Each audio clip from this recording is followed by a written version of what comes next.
ನೋಡಮ್ಮ, ಈ ಕುಂಭ ರಾಶಿನಲ್ಲಿ ಗುರು ಬಂದಿದ್ದಾನೆ.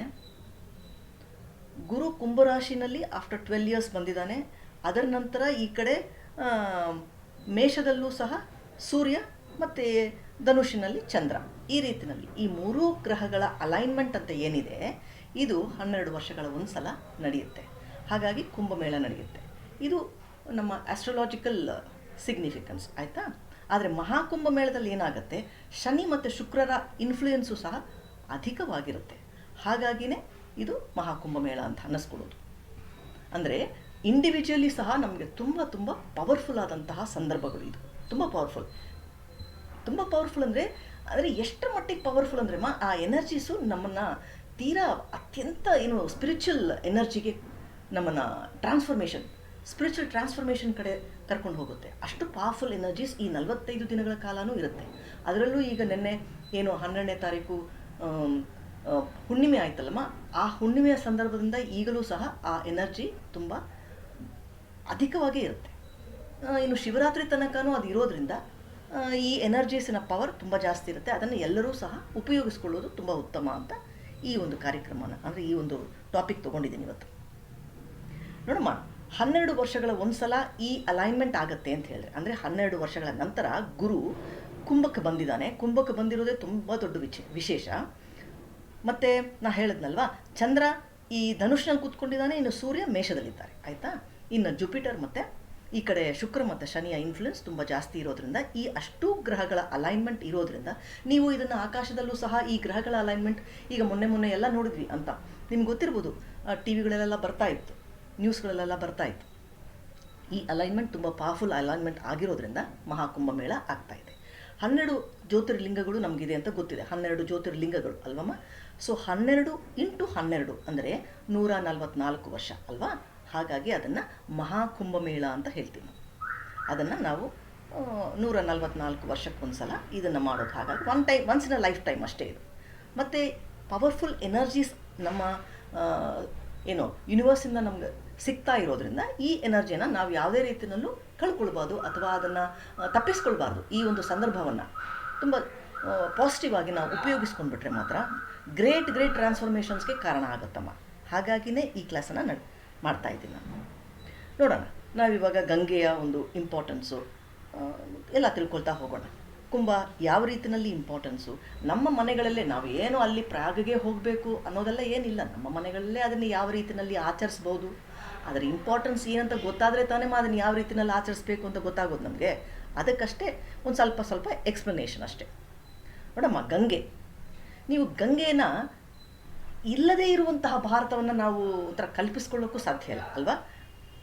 ಭಾರತ ಅಂದ್ರೇ ಗಂಗೆ, ಅಷ್ಟರ ಮಟ್ಟಿಗೆ ಪ್ರಸಿದ್ಧಿಯ ನಿಮ್ಗೆ ಗೊತ್ತೇ ಇದೆ. ಹಿಮಾಲಯದಿಂದ ಈ ಕಡೆ ಗಂಗೆ ಈಸ್ಟ್ ಕಡೆ ಹೊರತಾ ಇದ್ದರೆ ನಾವು ಅದನ್ನು ಗಂಗೆ, ಹರಿತಾ ಇದ್ದರೆ ಈ ಕಡೆ ಅದನ್ನು ನಾವು ಗಂಗೆ ಅಂತೀವಿ. ಇನ್ನು ಆ ಕಡೆ ವೆಸ್ಟ್ ಕಡೆ ಅಂದರೆ ಏನು ಪಾಕಿಸ್ತಾನ ಕಡೆ, ಆ ಕಡೆ ಸ್ವಲ್ಪ ಮಟ್ಟಿಗೆ ಹರಿತಾ ಇರ್ತಲ್ವ, ಅದನ್ನು ನಾವು ಸಿಂಧು ನದಿ ಅಂತೀವಿ. ಅದಕ್ಕೆ ಆ ಕಡೆ ಏನದು ಇಂಡಸ್ ವ್ಯಾಲಿ ಸಿವಿಲೈಸೇಷನು, ಹರಪ್ಪ ಮೊಹಂಜದಾರೋ ಅಂದರೆ ತುಂಬ ಓಲ್ಡೆಸ್ಟ್ ಸಿವಿಲೈಸೇಷನ್ಸ್ ಏನು ನಡೀತಲ್ಲ, ಅವಾಗಿನ ನಾಗರಿಕತೆಯಲ್ಲಿ ನಡೀತು, ಅದೆಲ್ಲ ಈ ಸಿಂಧು ನಾಗರಿಕತೆಯಲ್ಲೇ ಅಲ್ವಾ. ಅಂದರೆ ಹಿಮಾಲಯದಿಂದ ಬಂದಂತಹ ಆ ನದಿ 2 ಭಾಗ ಆಗುತ್ತೆ. ಆ ಕಡೆ ಸಿಂಧು ವೆಸ್ಟ್ ಕಡೆ ಹೋಗುತ್ತೆ, ಈ ಕಡೆ ಈಸ್ಟ್ ಕಡೆ ಬರುತ್ತೆ ಗಂಗೆ ಆಯಿತಾ. ನಮ್ಮ ಕಡೆ ಅಂದರೆ ಭಾರತದ ಕಡೆ ಬರೋದ್ರಿಂದ ಅದನ್ನು ಗಂಗೆ ಅಂತೀವಿ. ಈ ಸಿವಿಲೈಸೇಷನ್ಸ್ ಅಂದರೆ ನಾಗರಿಕತೆಯೆಲ್ಲ ಅತಿ ಹೆಚ್ಚಾಗಿ ಈ ಒಂದು ಭಾಗದಲ್ಲೇ ಆಗಿದೆ ಅಮ್ಮ. ಅಂದರೆ ಇದು ಓಲ್ಡೆಸ್ಟ್ ಸಿವಿಲೈಸೇಷನ್. ಮೊದಲು ನಾಗರಿಕತೆ ಉದ್ಭವ ಆಗಿದ್ದೇ ಈ ಒಂದು ಪ್ರಾಂತ್ಯಗಳಲ್ಲಿ ಅಲ್ವಾ. ಅಷ್ಟರ ಮಟ್ಟಿಗೆ ಹಳೆಯದು ಈ ಪ್ರಾಂತ್ಯ ಎಲ್ಲ, ಅತ್ಯಂತ ಪ್ರಾಂತ್ಯ, ತುಂಬ ಹಳೆಯ ಪ್ರಾಂತ್ಯ ಇವೆಲ್ಲ. ಆದರೆ ಇಂಪಾರ್ಟೆಂಟ್ ಯಾಕೆ ನೋಡಮ್ಮ, ಈ ಗಂಗೆ ಏನು ಅದೇನದು ಅಮೆಝಾನ್ ನದಿಯಷ್ಟು ಏನು ದೊಡ್ಡದೇನಲ್ಲ.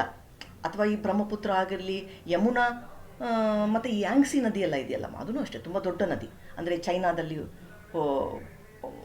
ಫ್ಲೋ ಆಗುತ್ತಲ್ಲ ಯಾಂಗ್ಸಿ ನದಿ ಅಂತ ಹೇಳ್ತೀವಿ, ತುಂಬ ದೊಡ್ಡ ನದಿ. ನೈಲ್ ನದಿ ಈಜಿಪ್ಟ್ನಲ್ಲಿ, ಅವೆಲ್ಲನೂ ತುಂಬ ದೊಡ್ಡ ನದಿಗಳೇ. ಅಮೆಝಾನು ಅಷ್ಟೇ ಅಲ್ವಾ. ಆದರೆ ಗಂಗೆ ಅಷ್ಟೇನು ದೊಡ್ಡ ನದಿ ಏನಲ್ಲ. ಆದರೆ ಅವಳ ಇಂಪಾರ್ಟೆನ್ಸು ಜಗತ್ತಿನಾದ್ಯಂತ ತುಂಬ ಪ್ರಮುಖ. ರಿಸರ್ಚ್ ತುಂಬ ಮಾಡ್ತಾನೇ ಇದ್ದಾರೆ ಗಂಗೆ ವಿಚಾರದಲ್ಲಿ. ಅನೇಕ ರಿಸರ್ಚ್ ನಡೀತಾನೆ ಇರುತ್ತೆ. ಯಾಕೆ ಇದು ಇಷ್ಟೊಂದು ಪ್ರಮುಖ ಮತ್ತು ಈ ನದಿನೇ ಯಾಕೆ ಇಷ್ಟೊಂದು ವಿಶಿಷ್ಟ ಅಂತೆಲ್ಲ ಅದನ್ನು ಎಕ್ಸ್ಪ್ಲೇನ್ ಮಾಡ್ತಾ ಹೋಗ್ತಾರೆ. ಕೆಮಿಕಲಿ ಯಾವ ಯಾವ ರೀತಿಯಲ್ಲಿ ನಮಗೆ ರಿಸರ್ಚ್ ಏನೇನು ಹೇಳುತ್ತೋ ಅದನ್ನಷ್ಟು ಸ್ವಲ್ಪ ಹೇಳ್ತಾ ಹೋಗ್ತೀನಿ ನೋಡಿ. ಕೆಮಿಕಲಿ ಗಂಗೆ ಪ್ಯೂರ್ ಆಗೇ ಇದ್ದಾಳೆ ಅಂತಲೇ ರಿಸರ್ಚ್ ಹೇಳುತ್ತೆ. ಆದರೂ ಸಹ ಈ ಏನು ಖನಿಜಗಳೆಲ್ಲ ಇದೆ ನೋಡಿ ನದಿಗಳಲ್ಲಿ ಸ್ವಲ್ಪ ವೇರಿಯೇಷನ್ಸ್. ಇದು ಯಮುನೆಯಲ್ಲಿ ಸ್ವಲ್ಪ ಖನಿಜಗಳು ಸಿಗುತ್ತೆ, ಈ ಕಡೆ ಗಂಗೆನಲ್ಲಿ ಒಂದಷ್ಟು ಖನಿಜಗಳು, ಸ್ವಲ್ಪ ಡಿಫ್ರೆನ್ಸಸ್ ಇದ್ದೇ ಇದೆ. ಅಷ್ಟೇ ಬಿಟ್ಟರೆ ತುಂಬ ದೊಡ್ಡ ದೊಡ್ಡ ಡಿಫ್ರೆನ್ಸಸ್ ಏನಿಲ್ಲ. ಕೆಮಿಕಲಿ ಅಫ್ಕೋರ್ಸ್ ಪ್ಯೂರ್ ಆಗಿ ಇದ್ದಾಳೆ ಮತ್ತು ಪ್ಯೂರ್ ಆಗು ಇಲ್ಲ, ಈ ಥರ ಎಲ್ಲನೂ ಡಿಫ್ರೆನ್ಸಸ್ ಗಂಗೆನಲ್ಲಿ ಕಾಣಿಸ್ಕೊಳ್ತಾನೆ ಇರುತ್ತೆ. ಅಂದರೆ ರಿಸರ್ಚ್ ಅಂದರೆ ಸೈಂಟಿಫಿಕ್ ರಿಸರ್ಚ್ ಎಲ್ಲ ಏನು ಹೇಳುತ್ತೆ ಅಂದರೆ ಗಂಗೆಯ ಕಂಟ್ಯಾಮಿನೇಷನ್ ಬಗ್ಗೆ ಹೇಳೋಕೆ ಹೋಗ್ಬಿಟ್ರೆ ಮತ್ತು ಅದು ತುಂಬ ದೊಡ್ಡ ವಿಚಾರಗಳೇ ಆಗೋಗ್ಬಿಡುತ್ತೆ. ಹಾಗಾಗಿ ತಾನೇ ಈಗ ಮೊನ್ನೆ ನಮ್ಮ ನರೇಂದ್ರ ಮೋದಿಯವರು ಸಹ ಏನದು ನಮಾಮಿ ಗಂಗೆ ಪ್ರಾಜೆಕ್ಟನ್ನು ತಗೊಂಡು ಅದನ್ನು ಶುದ್ಧ ಮಾಡುವ ಕಾರ್ಯದಲ್ಲಿ ತೊಡಗಿದ್ರಲ್ವಾ. ಹಾಗಾಗಿ ಏನು ತಕ್ಕ ಮಟ್ಟಿಗೆ ಶುದ್ಧ ಅಂತೂ ಖಂಡಿತ ಆಗಿದೆ. ಅಂದರೆ ಆ ಕಂಟ್ಯಾಮಿನೇಷನ್ ಲೆವೆಲ್ ಎಷ್ಟು ಜಾಸ್ತಿ ಇತ್ತು ಅಂದರೆ ರಿಸರ್ಚ್ ಏನು ಹೇಳುತ್ತಂದರೆ ಸೈನ್ಸ್ ವ್ಯವಸಾಯಕ್ಕೂ ಸಹ ಯೋಗ್ಯವಲ್ಲದಷ್ಟು ನೀರದು. ಗಂಗೆ ನೀರು ವ್ಯವಸಾಯಕ್ಕೂ ಅಗ್ರಿಕಲ್ಚರಲ್ ಪರ್ಪಸ್ಗೂ ಸಹ ಯೋಗ್ಯ ಅಲ್ಲ ಅನ್ನೋದನ್ನು ಅವರು ಇದು ಹೇಳ್ತಾರೆ, ಆಯಿತಾ.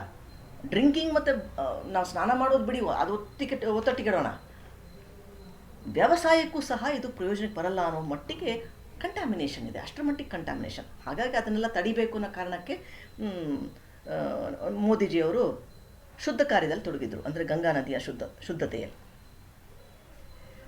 ಹಾಗಂತ ಹೇಳಿ ಅದು ಶುದ್ಧ ಆಗೋದೇ ಇಲ್ವಾ ನೋಡಿ. ಗಂಗೆ ಎಷ್ಟರ ಮಟ್ಟಿಗೆ ಅಪವಿತ್ರಳಾಗ್ತಾಳೋ ಅಂದರೆ ಅಲ್ಲಿ ಎಷ್ಟು ಕಂಟ್ಯಾಮಿನೇಷನ್ ಇದೆಯೋ ಅಷ್ಟೇ ಬೇಗ ಅದು ತನ್ನನ್ನು ತಾನು ಪ್ಯೂರಿಫೈ ಮಾಡ್ಕೊಳ್ಳುತ್ತೆ, ಅಷ್ಟೇ ಬೇಗ ತನ್ನನ್ನು ತಾನು ಪ್ಯೂರಿಫೈ ಮಾಡ್ಕೊಳ್ಳುತ್ತೆ. ಅದಕ್ಕೆ ಇದನ್ನು ಲೈವ್ಲಿ ವಾಟರ್ ಅಂದರೆ ಫುಲ್ ಆಫ್ ಲೈಫ್ ಅಂತ ಹೇಳ್ತಾರೆ. ಸೈನ್ಸ್ ಏನು ಹೇಳುತ್ತಂದರೆ ಎಷ್ಟೆಲ್ಲ ಕ್ಲಿನಿಕಲ್ ಸ್ಟಡೀಸ್ ಎಲ್ಲ ಆದಮೇಲೆ ಒಂದೇ ಒಂದು ವರ್ಡ್ ಕೊಟ್ಟರು, ಅಸಾಧಾರಣ ವಾಟರ್ ಅಂತ. ಅಸಾಧಾರಣ ನೀರಿದು.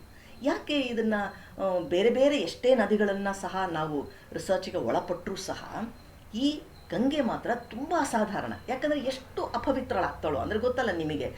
ಅಲ್ಲೇ ಘಾಟ್ಗಳಿವೆ ಮತ್ತು ಸುಟ್ಟಂತಹ ಹೆಣಗಳನ್ನೆಲ್ಲ ಹಾಗಾಗಿ ಬಿಸಾಕ್ತಾಯಿದ್ರು, ಎಲ್ಲ ಗೊತ್ತೇ ಇದೆ. ಈಗೆಲ್ಲ ಕಡಿಮೆ ಆಗಿದೆ ಮೋದಿಜಿಯವರ ಪ್ರಾಜೆಕ್ಟ್ ನಂತರ ಅಲ್ವಾ. ಎಷ್ಟು ಕಂಟ್ಯಾಮಿನೇಟೆಡ್ ಆಗುತ್ತೆ ಅಂದರೆ ಆ ನೀರು ಹೇಳೋಂಗೆ ಬೇಡ.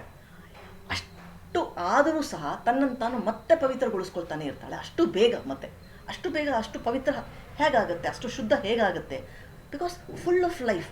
ಆ ನದಿ ಮಾತ್ರನೇ ತುಂಬ ಜೀವಂತ ನದಿ ಅಂತ ಹೇಳ್ಬೋದು.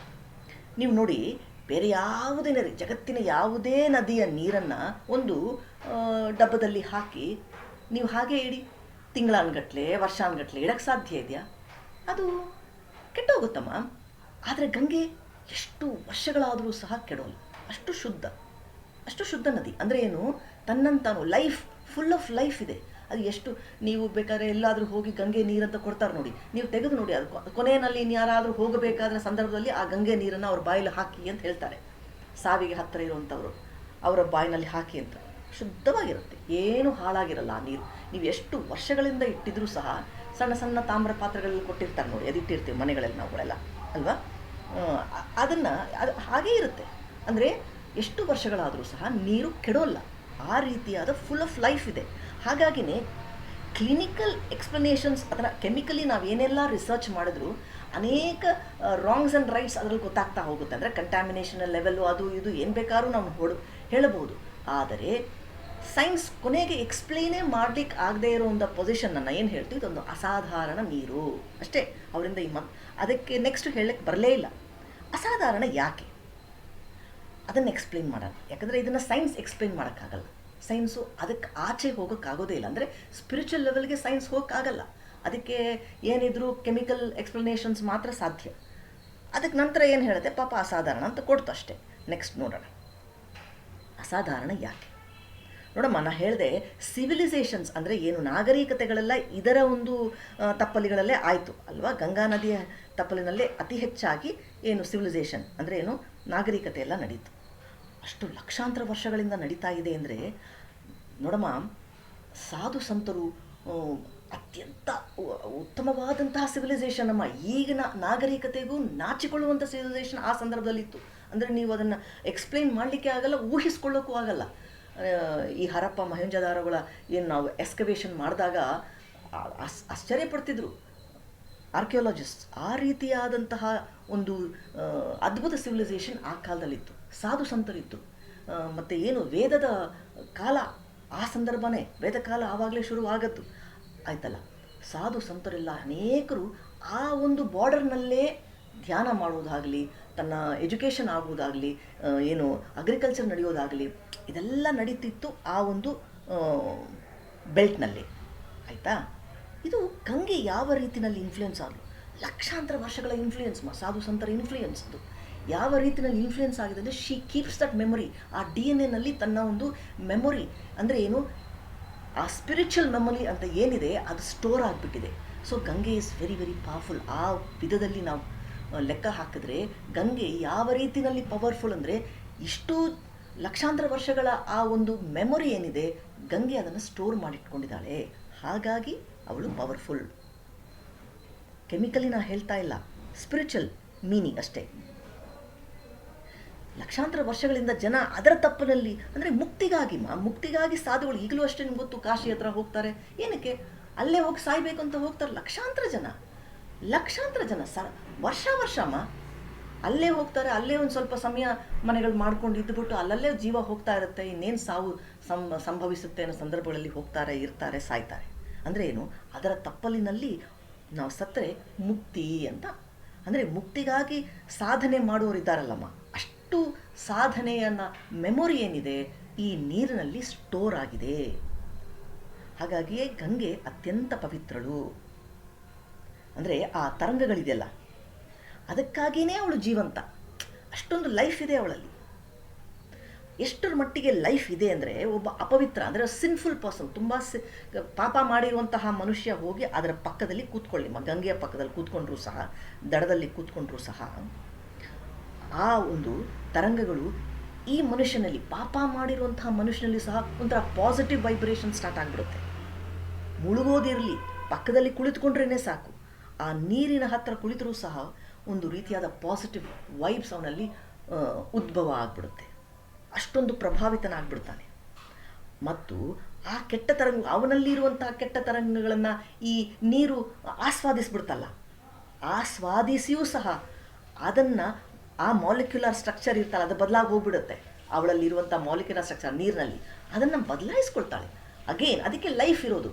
ಎಷ್ಟು ಅದೇನು ಅಪವಿತ್ರಳಾಗ್ತಾಳೋ ಅಷ್ಟೇ ಬೇಗ ಅವಳು ಪವಿತ್ರಳೂ ಆಗ್ತಾಳೆ. ಸೊ ಫುಲ್ ಆಫ್ ಲೈಫ್ ಇದೆ. ಸೊ ಈಗ ನೋಡಿ, ಕುಂಭಮೇಳದಲ್ಲಿ ಲಕ್ಷಾಂತರ ಜನ, ಎಲ್ಲಮ್ಮ ಕೋಟ್ಯಾಂತರ ಜನ, ಹತ್ತತ್ರ 47-48 ಕೋಟಿ ಅಂತ ಈಗಾಗಲೇ ಲೆಕ್ಕ ಸಿಗ್ತಾ ಇದೆ. ಅಷ್ಟು ಜನ ಮುಳುಗಿ ಹೇಳ್ತಾ ಇದ್ದಾರೆ ಅಲ್ವಾ.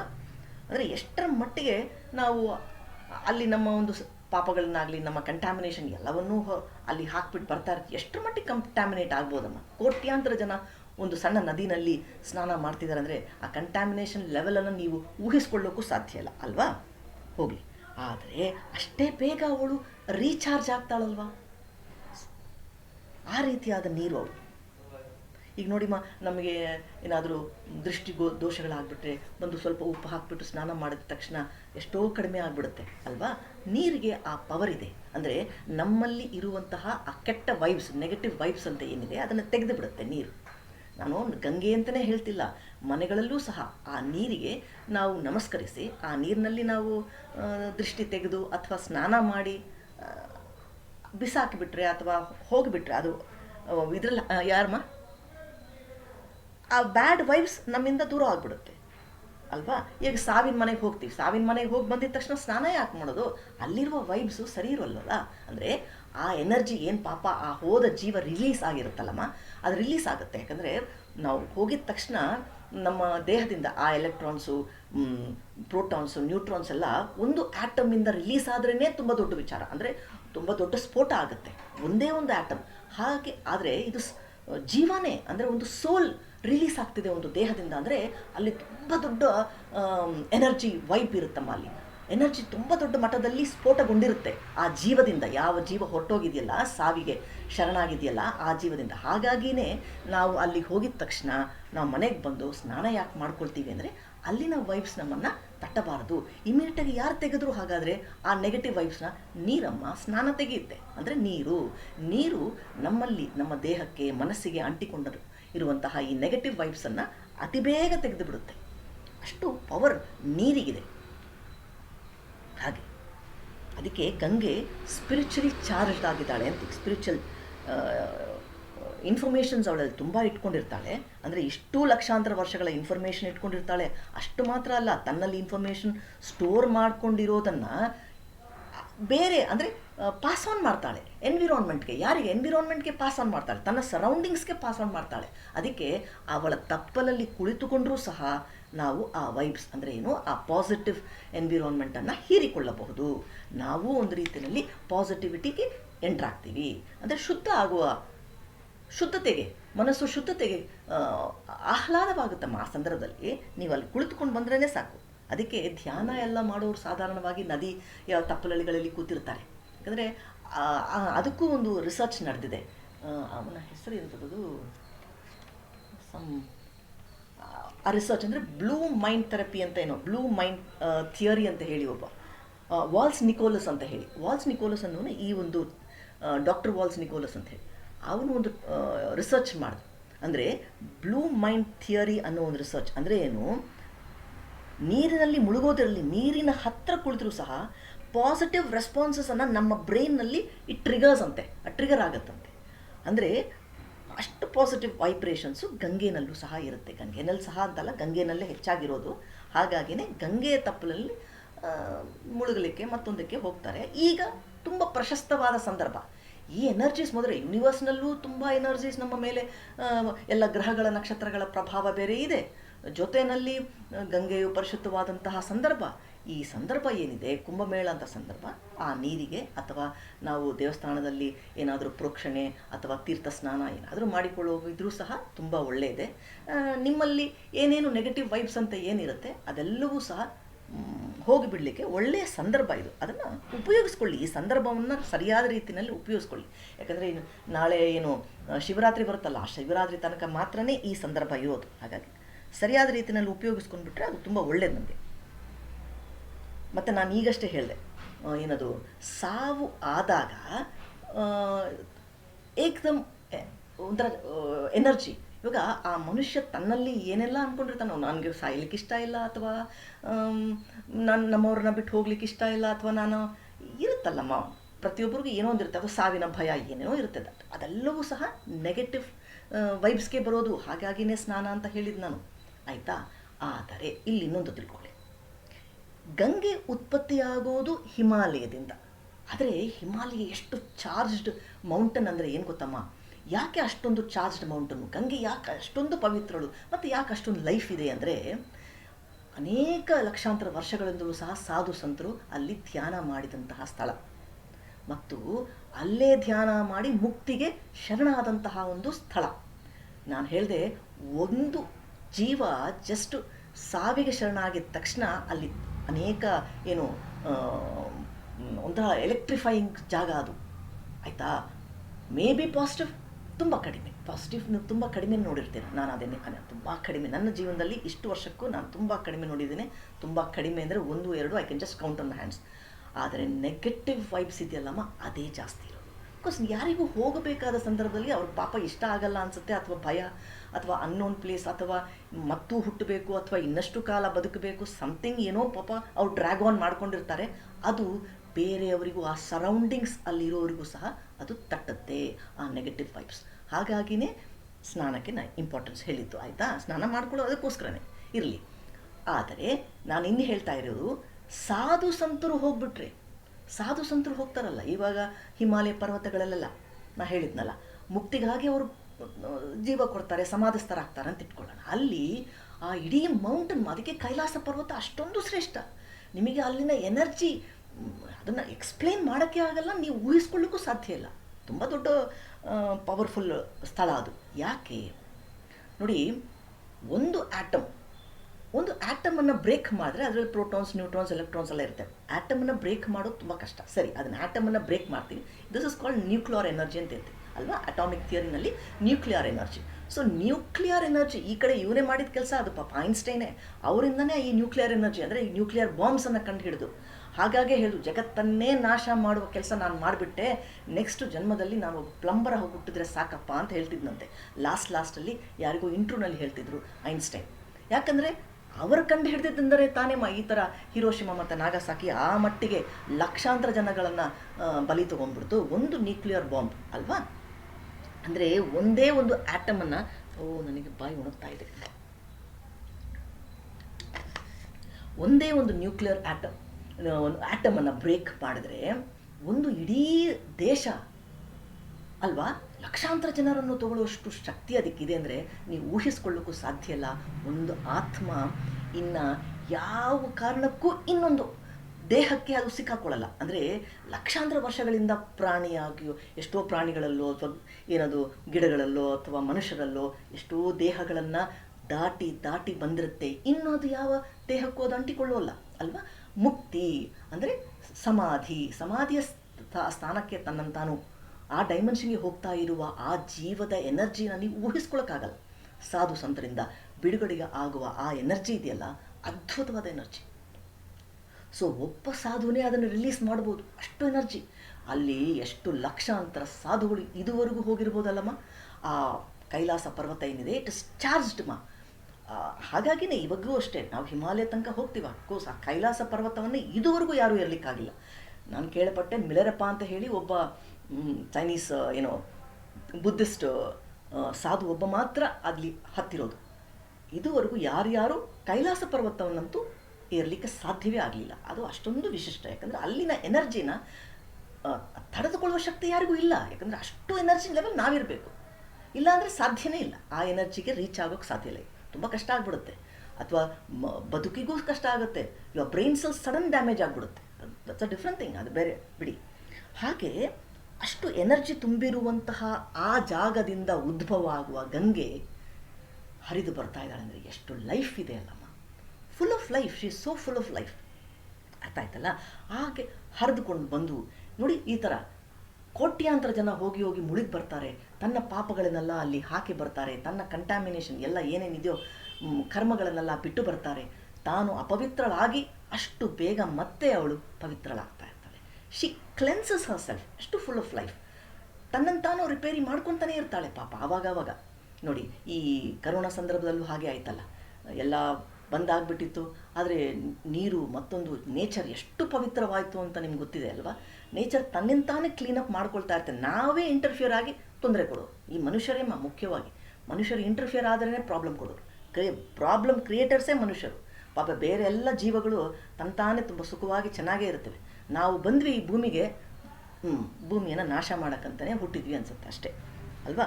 ಆ ರೀತಿಯಾದ ರೀತಿಯಲ್ಲಿ ನಾವುಗಳು ಮನುಷ್ಯರು ಹೋಗಿ ಏನದು ಗಂಗೆನಲ್ಲಿ ಮುಳುಗೋಕ್ಕೂ ಕಂಟ್ಯಾಮಿನೇಷನ್ ಮಾಡೋದು. ಪಾಪ ತನ್ನಂತಾನು ಅವಳು ಕ್ಲೀನ್ ಮಾಡ್ಕೊತಾ ಇರ್ತಾಳೆ. ಸೊ ಅವಳ ಶಕ್ತಿ ಅಸಾಧಾರಣ ಶಕ್ತಿ. ಆ ಶಕ್ತಿಗೆ ನಮ್ಮ ಅಲ್ವಾ. ಸರಿ, ಇದನ್ನು ಈ ಪಾರ್ಶ್ವನಾಥ ಹಿಲ್ಸ್ ಬಗ್ಗೆ ನೀವು ಕೇಳಿರ್ಬೋದೇನೋ. ಈ ಜೈನ ತೀರ್ಥಂಕರು ಇರ್ತಾರಲ್ಲಮ್ಮ, ಅವರು ಅಷ್ಟೇ ಆ ಪಾರ್ಶ್ವನಾಥ ಹಿಲ್ಸನ್ನು ಯಾವ ರೀತಿಯಲ್ಲಿ ಎಲೆಕ್ಟ್ರಿಫೈಯಿಂಗ್ ಎನರ್ಜಿ ಥರ ಮಾಡಿಟ್ಟಿದ್ದಾರೆ ಅಂದರೆ, 22 ತೀರ್ಥಂಕರರು ಅಲ್ಲೇ ಹೋಗಿ ಸಮಾಧಿಸ್ಥರಾಗಿದ್ದರು. ಅಂದರೆ ಆ ಹಿಲ್ಸ್ನಲ್ಲೇ ಹೋಗಿ ಸಮಾಧಿ ಆಗಬೇಕು, ಆ ಎನರ್ಜಿ ಅಲ್ಲಿ ತುಂಬಿ ಇರಬೇಕು ಅನ್ನೋ ಕಾರಣಕ್ಕಾಗಿ ಅಲ್ಲೇ ಸಮಾಧಿಸ್ಥರಾದರು. ಹಾಗೆ 22 ತೀರ್ಥಂಕರರು ಅಂದರೆ ಸಾಧಾರಣ ವಿಚಾರ ಅಲ್ವಾ. ಹಾಗಾಗಿ ಪಾರ್ಶ್ವನಾಥ ಹಿಲ್ಸು ಸಹ ತುಂಬ ತುಂಬ ಎನರ್ಜೆಟಿಕ್ ಹಿಲ್ಸಲ್ಲಿ. ನಾನು ಯಾಕೆ ಕೊಟ್ಟೆ ಎಕ್ಸಾಂಪಲ್ ಅಂದರೆ, ಅದೇ ಕೈಲಾಸದಲ್ಲಿ ಹೇಗೆ ಶಕ್ತಿ ಇದೆಯಲ್ಲ ಅದನ್ನೇ ಸಾಧು ಸಂತರು ಯಾವ ರೀತಿಯಲ್ಲಿ ಸಮಾಧಿ ಆದಾಗ ರಿಲೀಸ್ ಮಾಡ್ತಾರೆ ಆ ಎನರ್ಜಿಯನ್ನು. ಮತ್ತು ಬೇರೆಯವರಿಗೆ ಸರೌಂಡಿಂಗ್ಸ್, ಬೇರೆಯವರಿಗೆ ಅದೆಷ್ಟು ಉಪಯೋಗ ನೋಡಮ್ಮ. ಸ್ವಲ್ಪ ಸಮಯಕ್ಕೆ ಅದು ಉಪಯೋಗ ಅಲ್ಲ ಅಮ್ಮ, ಲಕ್ಷಾಂತರ ವರ್ಷಗಳಿಗೆ ಅದು ಉಪಯೋಗಕ್ಕೆ ಬರುತ್ತಮ್ಮ. ಅವರು ರಿಲೀಸ್ ಮಾಡುವಂಥ ಎನರ್ಜಿ, ಆ ಎನರ್ಜಿ ಆ ವಾತಾವರಣದಲ್ಲಿ ಸದಾಕಾಲ ಇರುತ್ತೆ. ಹಾಗಾಗಿನೇ ಯಾರು ಬೇಕಾದರೂ ಅಲ್ಲಿ ಹೋಗಿ ಧ್ಯಾನ ಮಾಡಿದ್ರೆ, ಇವಾಗ ಹಿಮಾಲಯಕ್ಕೆಲ್ಲ ಹೋಗ್ತಾರೆ, ಕೆಲವರೆಲ್ಲ ಹೋಗಿ ಧ್ಯಾನ ಮಾಡಿ ಬರ್ತಾರೆ, ಅದೆಲ್ಲ ಗೊತ್ತಲ್ಲ. ಅದೊಂದು ರಿಲಿಜಿಯಸ್ ಟೂರ್ ಅಂತಲೇ ಇಟ್ಕೊಳ್ಳಿ. ಹೋಗಿ ಬರೋದು ಯಾಕೆ ಅಂದರೆ ಈ ಕಾರಣಕ್ಕಾಗಿ. ಜಸ್ಟ್ ನಾವು ಹೋಗಿ ಧ್ಯಾನ ಮಾಡಬೇಕಾಗಿಲ್ಲ, ಅಲ್ಲಿ ಹೋಗಿ ಬಂದ್ರೇ ಸಾಕು, ಆ ಎನರ್ಜಿನ ತುಂಬಿಕೊಂಡು ಬರ್ತೀರ. ಆ ರೀತಿಯಾದ ಒಂದು ಸ್ಥಳ ಅದು.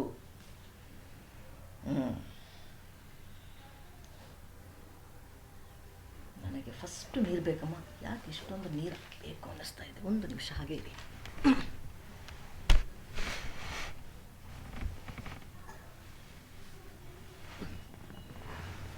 ನಾನು ಮಾತಾಡಬೇಕಾದ್ರೆ ತುಂಬ ಡೆಪ್ತಲ್ಲಿ ಮಾತಾಡ್ತೀನಿ ಅನಿಸುತ್ತೆ, ಹಾಗಾಗಿ ಆ ಥರ ಆಗುತ್ತೆ. ಬಾಯೆಲ್ಲ ಒಣಗಿಬಿಡ್ತು. ಹಾಗೆ ಮಾ ಹ್ಞೂ ಅರ್ಥ ಆಗ್ತಿದೆ ಅನಿಸುತ್ತೆ. ಆಮೇಲೆ ಇತ್ತೀಚಿನ ದಿನಗಳಲ್ಲಿ ನಾವು ಇದನ್ನು ಕೇಳ್ಪಡ್ತಾ ಇದ್ದೀವಿ, ಏನದು ನೀರಿಗೆ ಜ್ಞಾಪಶಕ್ತಿ ಇದೆ, ಮೆಮರಿ ಆಫ್ ವಾಟರ್ ಅನ್ನೋದ್ರ ಬಗ್ಗೆ ತುಂಬ ಕೇಳ್ಪಡ್ತಾ ಇದ್ದೀವಿ. ನೀವೂ ತಿಳ್ಕೊಂಡಿರ್ಬೋದು, ಕೇಳಿರ್ಬೋದು ಅದರ ಬಗ್ಗೆ ಎಲ್ಲ. ಅಂದರೆ ನೀರಿಗೆ ಜ್ಞಾಪಕ ಶಕ್ತಿ ಇದೆ, ಅನೇಕ ಸಮಯದಿಂದ ಅದು ಹಿಡಿದಿಟ್ಕೊಳ್ಳುತ್ತೆ ತನ್ನ ಒಂದು ಎನರ್ಜಿಯನ್ನು ಅಂತ. ಅಂದರೆ ನಾವು ಏನಾದರೂ ನೀರಿಗೆ ಹೇಳಿ, ಅದಕ್ಕೆ ಲಾ ಆಫ್ ಅಟ್ರಾಕ್ಷನ್ ಅಂತ ಹೇಳಿ ಮತ್ತೊಂದು ಏನೇನೋ ಈಗ ಸೋಷಿಯಲ್ ಮೀಡಿಯಾಗಳಲ್ಲಿ ಇದ್ದೇ ಇರುತ್ತಲ್ಲಮ್ಮ, ಸ್ವಲ್ಪ ವರ್ಷಗಳಿಂದ ಅದು ತುಂಬ ಹರಿತಾ ಇದೆ ಸೋಷಿಯಲ್ ಮೀಡಿಯಾಗಳಲ್ಲಿ. ವಾಟರ್ಗೆ ಮೆಮೊರಿ ಇದೆ ಅಂತ ಹೇಳಿ. ಹೌದು, ಈ ವಾಟರ್ಗೆ ಮೆಮೊರಿ ಇದೆ ಅನ್ನೋ ಒಂದು ಥಿಯರಿ ಏನಿದೆ ಅಲ್ಲಮ್ಮ, ಅದು ಎಲ್ಲಿಂದ ತೊಗೊಂಡ್ರು ಗೊತ್ತಾ? ಹೋಮಿಯೋಪತಿಯಿಂದ ತೊಗೊಂಡ್ರು. ಹೋಮಿಯೋಪತಿನಲ್ಲಿ ಈ ಒಂದು ಬೇಸ್ ಮೇಲೇ ನಿಂತಿರೋದು. ಹೋಮಿಯೋಪತಿನಲ್ಲಿ ವಾಟರಿನ ಮೆಮೊರಿಯ ಮೇಲೇ, ಅದಕ್ಕೆ ಎಲ್ಲ ಲಿಕ್ವಿಡ್ಸ್ ಅಂತ ಏನು ಬರ್ತಾ ಇದೆ, ಡಿಸ್ಟಿಲ್ಡ್ ಲಿಕ್ವಿಡ್ಸ್ ಬರುತ್ತಲ್ಲಮ್ಮ ಹೋಮಿಯೋಪತಿನಲ್ಲಿ, ಈ ಥಿಯರಿ ಮೇಲೇ ನಿಂತಿರೋದು. ಅಂದರೆ ವಾಟರ್ಗೆ ಮೆಮೊರಿ ಇದೆ, ಹಾಗಾಗಿಯೇ ಅದು ಕ್ಯೂರ್ ಮಾಡುತ್ತೆ, ಅಂದರೆ ಡಿಸೀಸಸನ್ನು ಕ್ಯೂರ್ ಮಾಡುತ್ತೆ. ಈ ಬೇಸ್ ಥಿಯರಿ ಹೋಮಿಯೋಪತಿಯಿಂದ ಯಾರೋ ತೊಗೊಂಡಿದ್ದಾರೆ ಅನಿಸುತ್ತೆ, ಅದು ಹಾಗೆ ಹರಿತಾ ಹೋಗ್ತಾ ಇದೆ ಅಷ್ಟೆ.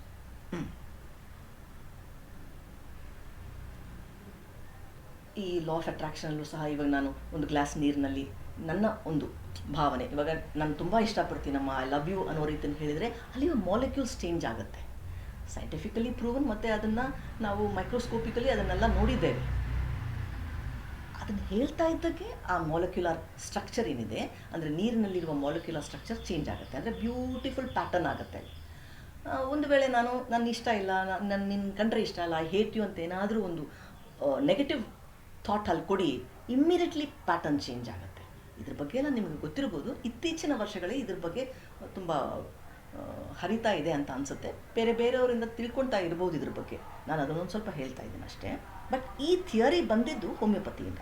ಹಾಗಾಗಿನೇ ಹೋಮಿಯೋಪತಿನಲ್ಲಿ ಲಿಕ್ವಿಡ್ಸ್ ಅಂದರೆ ಏನು, ನಾವು ಮೆಮೊರಿ ಇದೆ, ಹಿಂದಿನ ಮೆಮೊರಿ ಅದು ಕ್ಯಾರಿ ಮಾಡುತ್ತೆ, ಹಾಗಾಗಿನೇ ಅದು ಕ್ಯೂರ್ ಮಾಡುತ್ತೆ. This is the base of homeopathy anyway.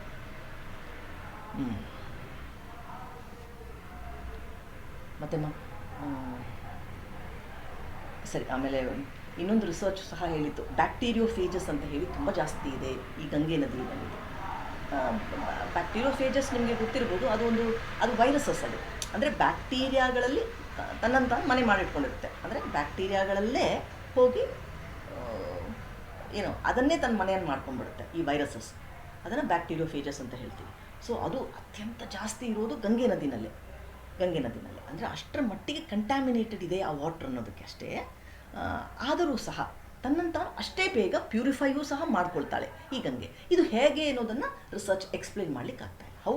ತನ್ನಂತಾನು ಬೇರೆಯವರ ಸಹಾಯ ಇಲ್ಲದೆ ತನ್ನಂತಾನು ಹಾಗೇ ಕ್ಲೀನ್ ಮಾಡುತ್ತೆ. ಇವಾಗ ನಾವು ಎಂಟರ್ ಆಗಬೇಕು ತಾನೇ ಕ್ಲೀನ್ ಮಾಡಲಿಕ್ಕೆ, but she cleans on her own, ತನ್ನಂತಾನೇ ಕ್ಲೀನ್ ಮಾಡ್ಕೊಂಡು ಬಿಡ್ತಾಳೆ. ಅದು ಹೇಗೆ ಅನ್ನೋದು ರಿಸರ್ಚ್ಗೆ ಅಥವಾ ಕ್ಲಿನಿಕಲಿ ಇಟ್ಸ್ ನಾಟ್ ಪ್ರೂವನ್ ಅಷ್ಟೇ. ಅದಕ್ಕೆ ನಾನು ಈ ಎಕ್ಸ್ಪ್ಲನೇಷನ್ ಕೊಟ್ಟಿದ್ದು. ಸಾಧು ಸಂತರು ಯಾವ ರೀತಿಯಲ್ಲಿ ತಮ್ಮ ಒಂದು ಪಾಸಿಟಿವ್ ಮೆಸೇಜಸನ್ನು ಈ ನೀರಿಗೆ ಹರಿದು ಬಿಟ್ಟಿದ್ದಾರೆ, ಅಥವಾ ಏನು ಅಲ್ಲೇ ಆ ತಪ್ಪಲಿನಲ್ಲಿದ್ದರೂ ಸಹ ಆ ಒಂದು ಮೆಮೊರಿ, ಅಂದರೆ ಆ ಒಂದು ಮೆಸೇಜಸನ್ನು ತಾನು ತನ್ನಲ್ಲಿ ಆಸ್ವಾದಿಸ್ಬಿಟ್ಟಿದ್ದಾಳೆ ಗಂಗೆ. ಹಾಗಾಗಿನೇ ವೆರಿ ವೆರಿ ಪವರ್ಫುಲ್ ಪ್ಲೇಸ್. ಓಕೆನಮ್ಮ? ಇನ್ನು ನಿಮ್ಗೇನಾದರೂ ಇದರಲ್ಲಿ ಪ್ರಶ್ನೆಗಳಿದ್ದರೆ ಕೇಳ್ತಾ ಬನ್ನಿ, ಅದು ಇನ್ನಷ್ಟು ಸ್ವಲ್ಪ ಹೋಗುತ್ತೆ ಮುಂದೆ. ನಿಮಗೆ ಪ್ರಶ್ನೆಗಳಿದ್ದರೆ